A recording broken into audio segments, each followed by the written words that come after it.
दोस्तों, मैं वर्णी आपका स्वागत करती हूँ हमारे अपने एस्ट्रो साधना चैनल पर।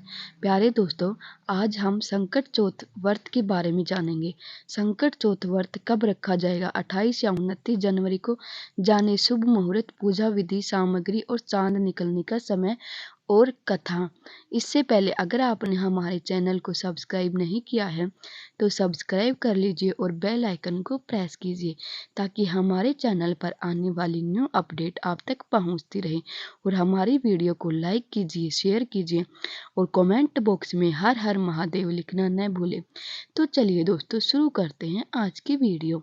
संकट चौथ का व्रत बहुत ही पवित्र और जीवन में विशेष पुण्य प्रदान करने वाला एक व्रत है। संतान के लिए संकट चौथ का व्रत उत्तम माना गया है। इस व्रत को विधि पूर्वक करने से संतान योग भी बनता है। माघ कृष्ण पक्ष की चतुर्थी तिथि को पड़ने वाली संकट चौथ का विशेष महत्व होता है। धार्मिक मान्यता है कि इसी दिन माता पार्वती ने गणेश जी को प्रकट किया था। इस दिन भगवान गणेश के व्रत और पूजन से संतान को दीर्घायु और स्वस्थ जीवन का आशीर्वाद प्राप्त होता है। इसके साथ ही सौभाग्य की भी प्राप्ति होती है। संकट चौथ का व्रत 29 जनवरी 2024 दिन सोमवार को रखा जाएगा।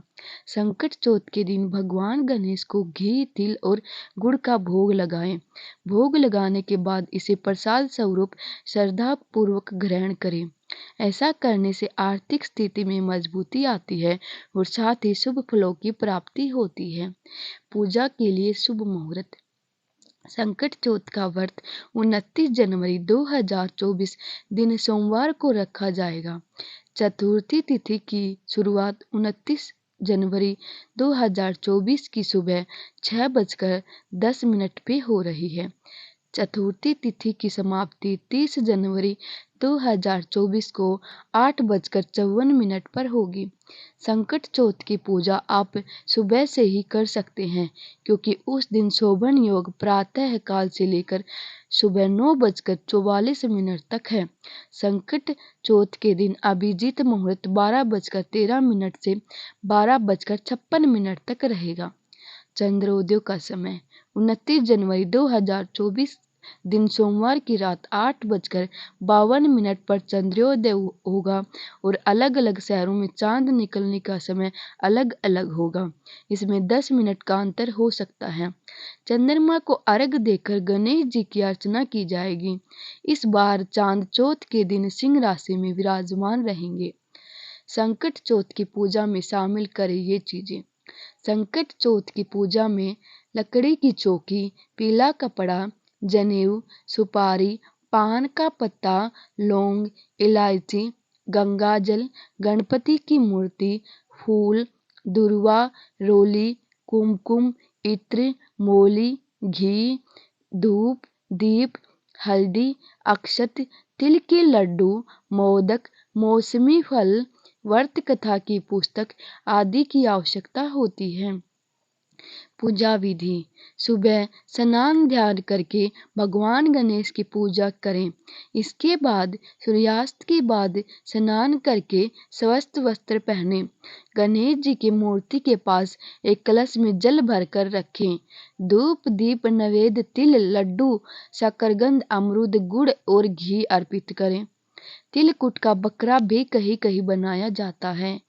पूजन के बाद तिल से बने बकरे की गर्दन घर का कोई सदस्य काटता है। संकट चौथ पर जरूर करें ये चीजें दान। आज संकट चौथ पर व्रत पूजन के साथ दान का भी महत्व होता है। इस दिन गज्जक, रेवड़े, तिल, गुड़, अन्न, कंबल, ऊनी कपड़े, सुगंधित फूल और पेड़ पौधों का दान करना शुभ माना जाता है। आइए दोस्तों, अब जान लेते हैं संकट चौथ व्रत की कथा।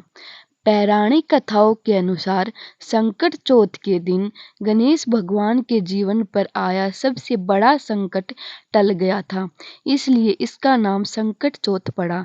इसके पीछे ये कहानी है कि माता पार्वती एक बार स्नान करने गई। स्नान घर के बाहर उन्होंने अपने पुत्र गणेश जी को खड़ा कर दिया और उन्हें रखवाली का आदेश देते हुए कहा कि जब तक मैं स्नान कर खुद बाहर न आऊं, किसी को भीतर आने की इजाजत मत देना। गणेश जी अपनी माँ की बात मानते हुए बाहर पहरा देने लगे। उसी समय भगवान शिव माता पार्वती से मिलने आए, लेकिन गणेश भगवान ने उन्हें दरवाजे पर ही कुछ देर रुकने के लिए कहा। भगवान शिव ने इस बात से बेहद आहत और अपमानित महसूस किया। गुस्से में उन्होंने गणेश भगवान पर त्रिशूल का वार किया, जिससे उनकी गर्दन दूर जा गिरी। स्नान घर के बाहर शोरगुल सुनकर जब माता पार्वती बाहर आई तो देखा कि गणेश जी की गर्दन कटी हुई है। ये देखकर वो रोने लगी और उन्होंने शिव जी से कहा कि गणेश जी के प्राण फिर से वापस कर दें। इस पर शिव जी ने एक हाथी का सिर लेकर गणेश जी को लगा दिया। इस तरह से गणेश भगवान को दूसरा जीवन मिला। तभी से गणेश की हाथी की तरह सूंड होने लगी। तभी से महिलाएं बच्चों की सलामती के लिए माघ माह के कृष्ण पक्ष की चतुर्थी को गणेश चतुर्थी का व्रत करने लगी।